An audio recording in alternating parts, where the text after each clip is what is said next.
皆さんこんにちは、はらぺこなほこです。前回の健康とはという動画と呼吸法の動画見ていただけましたでしょうか。少しずつですね、チャンネル登録者数が増えていったり視聴回数が増えていったりするのを見てとても嬉しく思っています。見てくださって本当にありがとうございます。で、どうですかね、呼吸法やってみた方いらっしゃいますでしょうか。やっぱりこれからたくさんね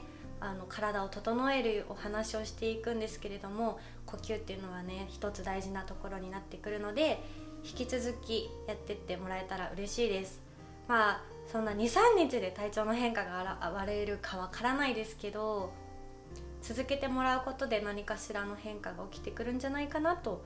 私は体験上思っております。はい。でもしね今後動画が増えていく中でいいなって思ったりとか、役に立ったなとか、あとは周りにですね体調不良で悩んでる方とかいらっしゃったら、ぜひ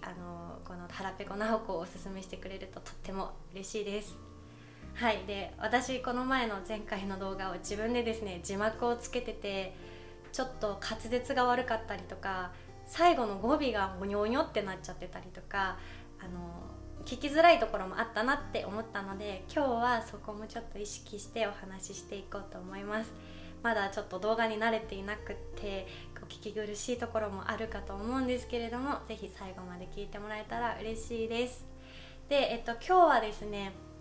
もう一個だけちょっと堅苦しい説明みたいなのをさせてもらえたらなと思うんですけど、体の不調だったりとか病がどうやって起きるのかっていうその体の仕組みについてお話しさせてもらいたいなと思っています。というのもやっぱり、これからいろんな情報を得ていく中で本当に体のためになるのかなとか、なんかやってみたんだけど効果が出ないとか、多分そういうことあると思うんですよ。なので、そういう時にも役に立つ判断軸になるんじゃないかなと思っていて、私は今日お話しする話を理解した途端体調の回復が早くなりました。なので、ちょっと現代のね病院で行われている西洋医学の考え方とはちょっと違うので、もし医療従事者の方だったりとか、専門ね、そっちの専門家の方が見てって思うところはあるかもしれないんですけど、東洋医学だったりとか伝統療法だったり自然療法だったり、若杉ばあちゃんの食養生を私が学んでいく中で、こういうシステムになってるんじゃないかなってお話をしていくので、こういう価値観もあるんだな、こういう考え視点もあるんだなっていう風に見てもらえたら嬉しいです。でも結構役に立つと思う。私は病院で病気が治らなくて勉強をしているので、西洋医学的アプローチと違う視点からのアプローチ両方使うことで皆さんの体を整えるっていうところにすごく力になるんじゃないかなと思っています。はい、前置きはこれくらいにしておいて、早速サクサクとお話ししていこうかなと思います。体の不調だったり病気になる時に3つ理由が大きく分けてあるなって私は考えています。で、そのうちの1つが血液の汚れですね。全ての病は血液の汚れにありって言われるぐらい、血液が汚れるから全身の不調っていうのが現れ始めます。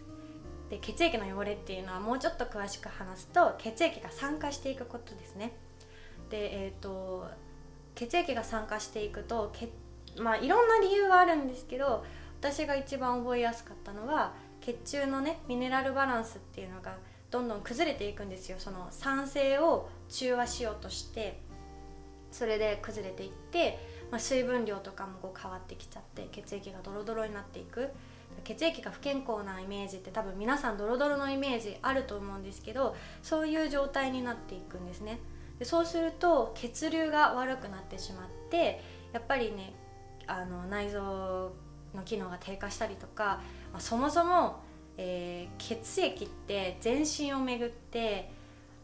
こう栄養素だったり酸素だったりを届けて、で帰り際にこう不要物をね回収してそれを排出するっていう一番重要な働きを持っている、細胞というか器官というかなのかなって思っているんですけど、それが滞ることによってやっぱり全身に不調がきたしていくっていうのは、想像しやすいんじゃないかなと思います。例えばがんって皆さん多分死の病気みたいなイメージで恐れている方多いと思うんですけど、がんっていうのは血液がもう究極に酸化した時にこれ以上酸化したら死ぬぞって思ってがん細胞たちがこう頑張って血液をきれいにしてくれてるんですね。血液を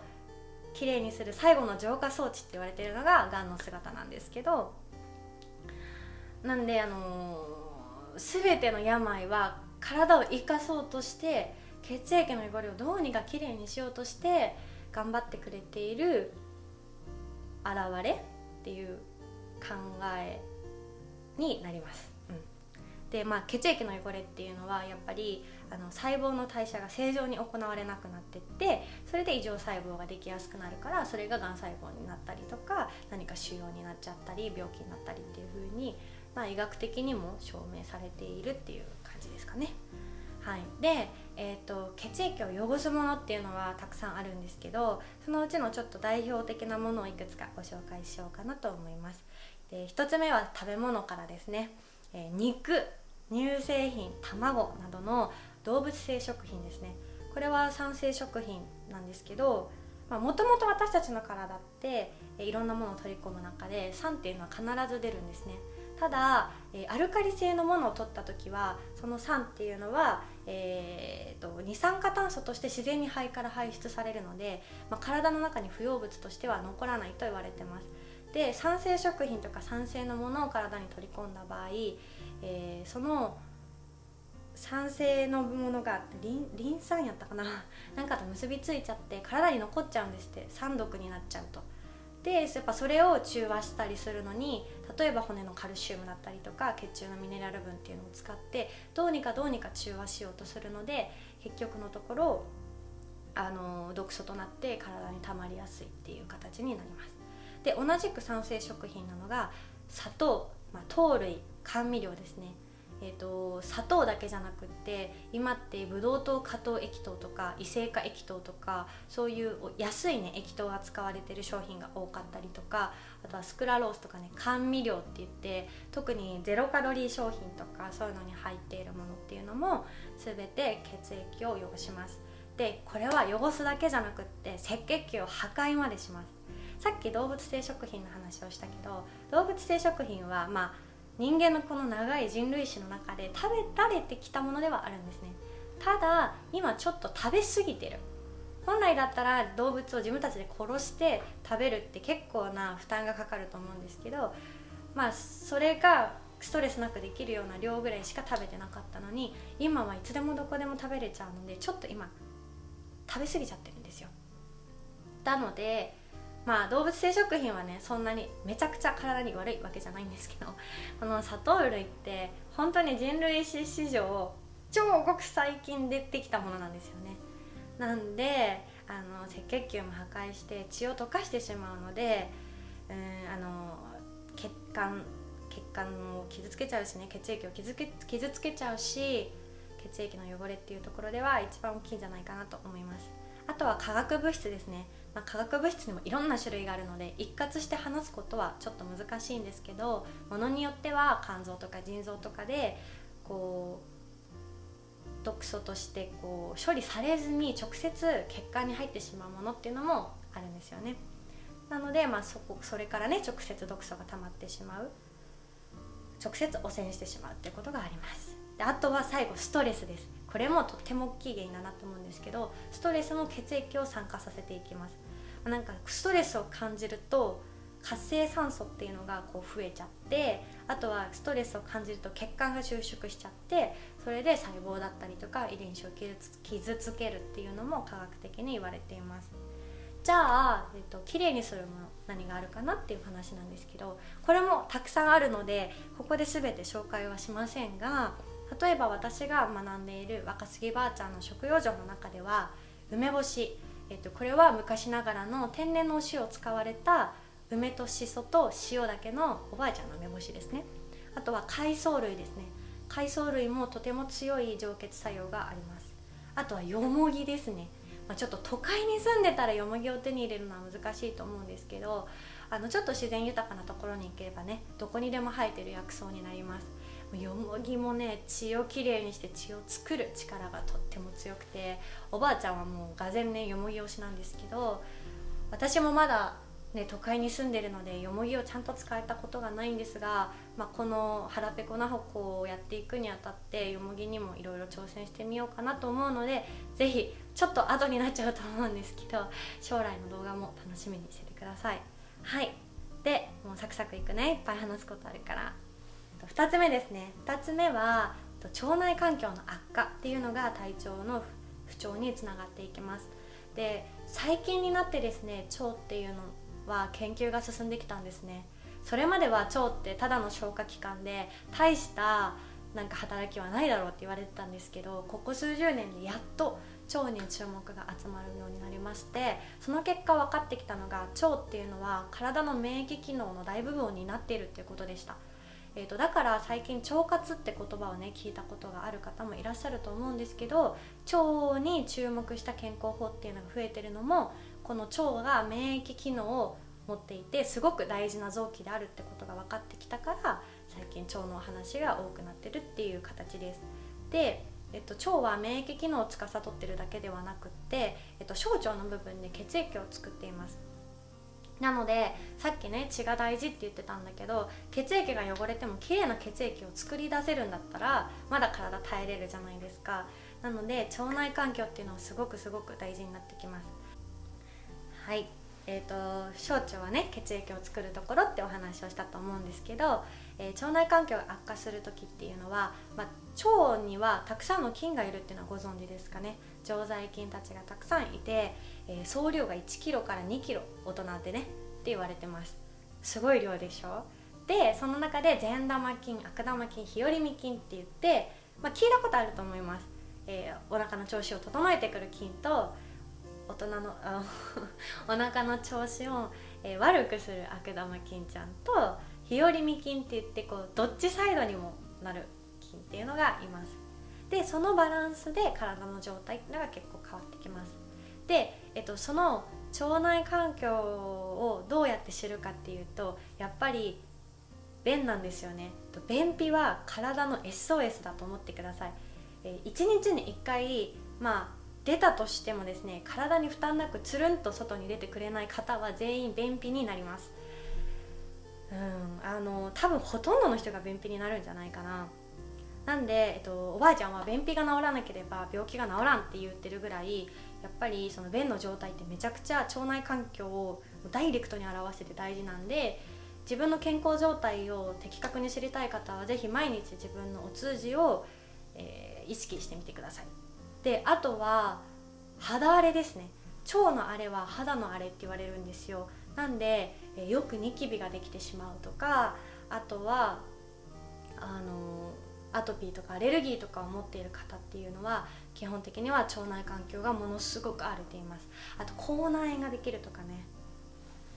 何かしらのその炎症が表面に出てきてる人っていうのは腸内環境が荒れていると思った方がいいです。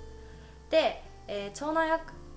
環境の悪化の原因としてはこれもたくさんあるんですけど、主に5つ今日は挙げようかなと思います。1つはやっぱりお肉です。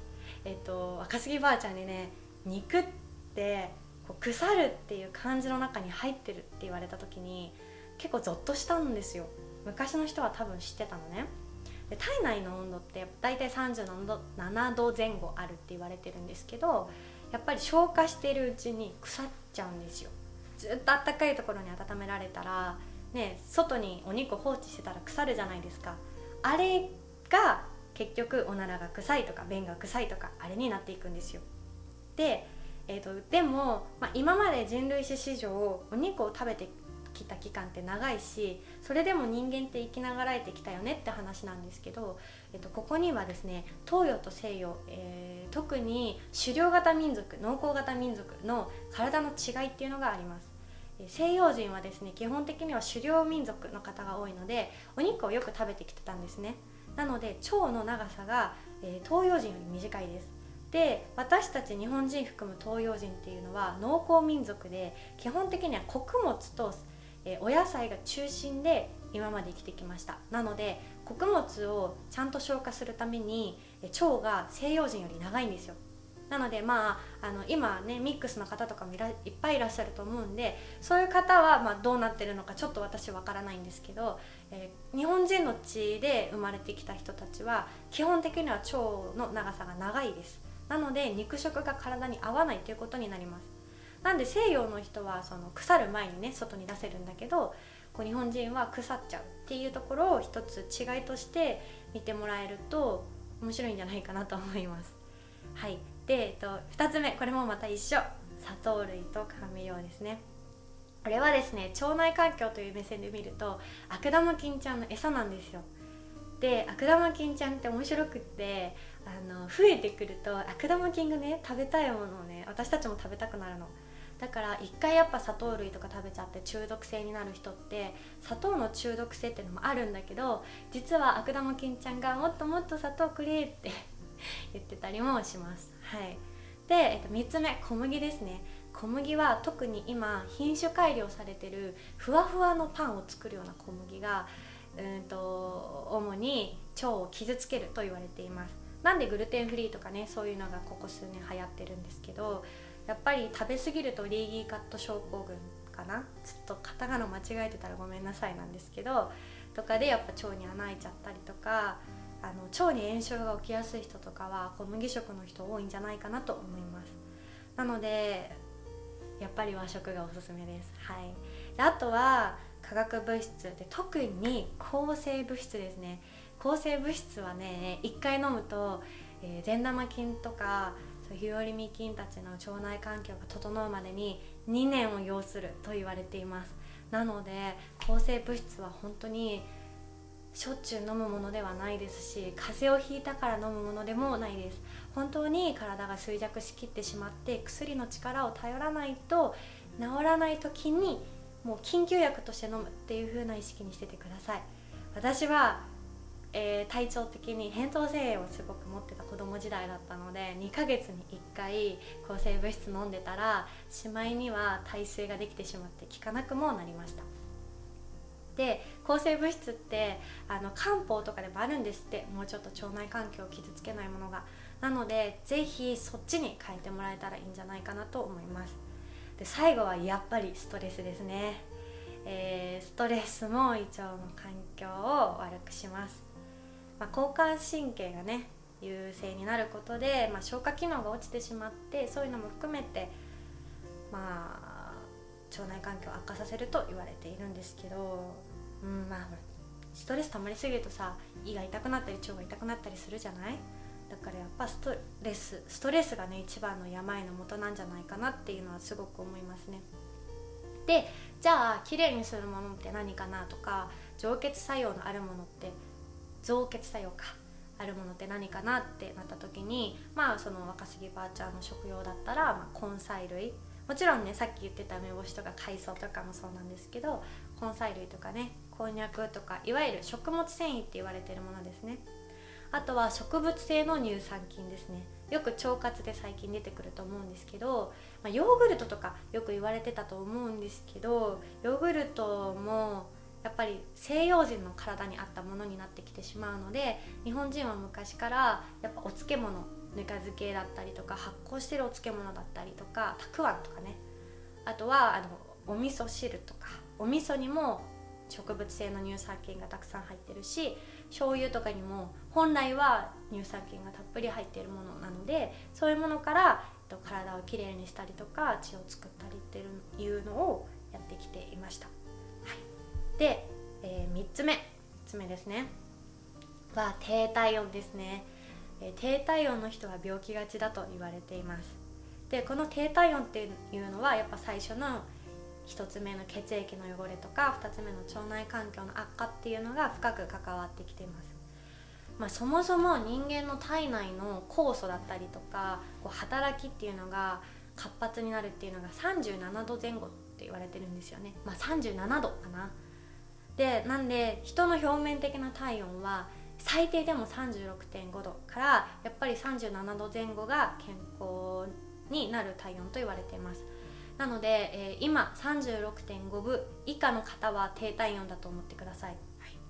で昔の人っていうのはやっぱり37度前後っていうのが平熱でした。特に子供はですね37度っていうのが平熱で、なので子供は風の子元気な子って昔は言われてたんですね。江戸時代の絵とかを見ると、雪の上で裸足で平気で歩いてる人だったりとか、雪の日なのにわらじにね着物ふっかけて雪合戦しているね絵だったりとかってあるんですけど、昔の人は体温が高かったので、今みたいに暖房器具が発達してなくても、ライトダウンみたいな服が発達してなくても、風邪をひきにくかったと言われています。でも時々ね、体の表面温度は 36.5 度以上あるんだけど、症状を聞いてるとちょっと内臓が冷え冷えだなっていう方もいらっしゃるんで、ちょっと全員にね当てはまるわけじゃないんですけど、基本的にはやっぱり37度前後まで体温を上げると感染症にかかりにくくなったりとか、女の人だったら生理のトラブル、生理不順とか生理痛がなくなったりとか、あとは慢性的なね頭痛がなくなったりとかします。で、血液のとこもでも言ったけど、がんっていうのは低体温の病気って言われていて、やっぱり34度台から35度台の人がなりやすいって言われてます。じゃあ体を冷やすものって何があるかなって考えてみると、これは結構分かりやすいと思うんですけど、やっぱりまず冷たい飲み物とか食べ物ですね。もう内臓がね文字通り冷え冷えになっちゃいます。で、あとはやっぱり出てくる砂糖ですね。砂糖類ってそもそも体を冷やすんですよ。もう緩めちゃって体温をね発散させてしまったりとか、そういうのがあったり、あとサトウキビって南国のものでしょ。だから体を冷やす効果がもともと砂糖には備わっています。あとは南国の食材ですね。今アボカドとかさ、あとは南国のフルーツとか、そもそもね果物も体を冷やすんですね。果てるものって書くっておばあちゃんは言うんですけど、なのでそういう南国の食材だったり、あとは真夏の食材、今だったら冬でもナスとかトマトとかいつでも食べれると思うんですけど、ナスとかトマトのナス科は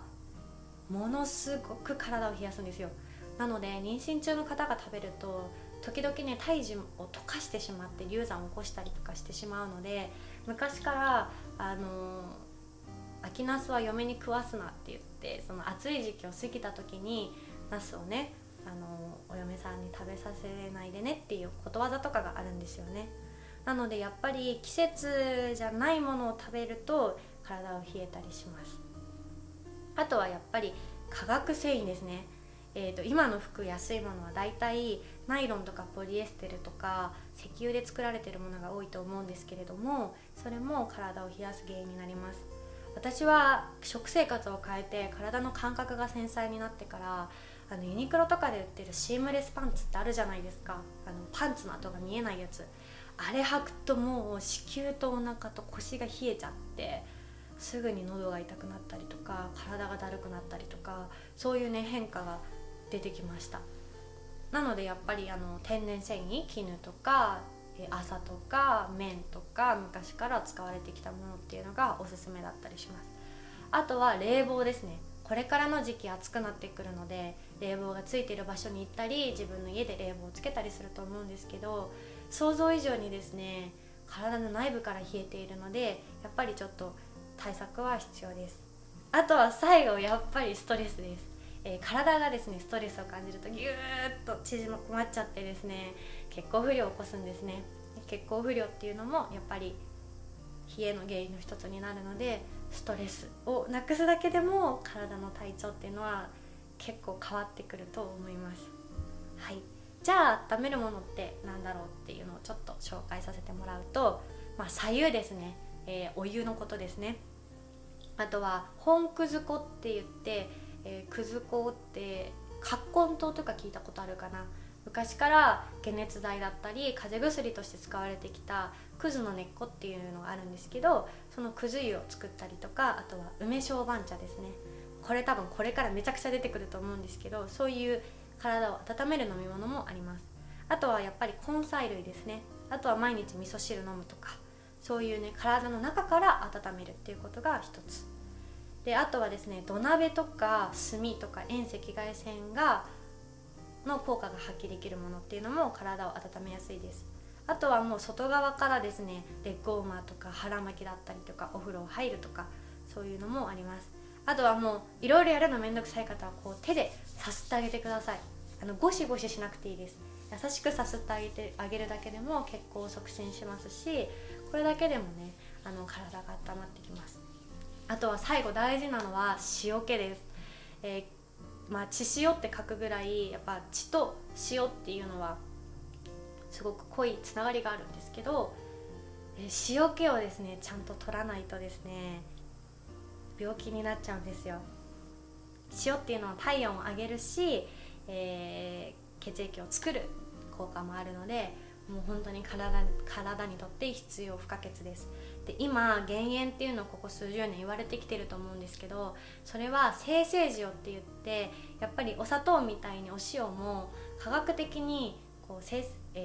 成されちゃってるんですよ。で塩化ナトリウムかな 100% ぐらいのもう本当に化学塩って言われているぐらいミネラルがないんですね。そういうのはたくさん取ってしまうと、高血圧になってしまったりとか体に不調をきたしてしまうんですが、もともとですね私たちが食べていた天日塩だったり釜炊きのお塩、せめて逆浸透膜って書かれてるやつかな、とにかくですねミネラルが多いお塩っていうのは体のその血液のバランスを整えてくれるので、むしろちゃんと食べた方が体の調子が戻ってきます。なので自分でね料理しない方できない方とかいらっしゃると思うんですけど、時々そのね自分の家で食べる時にはその天然塩をちょっとかけてあげるとか、天然塩を使った梅干しを食べるとかでお塩っていうのをきちんととっていただくと体のバランスっていうのが整うスピードが速くなってきます。はい、で、3つご紹介させてもらったんですけど、もう一つ、体質の差っていうところもあるのかなと思ってまして、それを次の後編でお話しさせていただきます。ちょっと長くなっちゃったので一回ここで切りたいと思います。ではぜひまだこれ終わってないの話がごめんね、長くて申し訳ないんですけど、ぜひ後編も見てもらったら嬉しいです。ありがとうございます。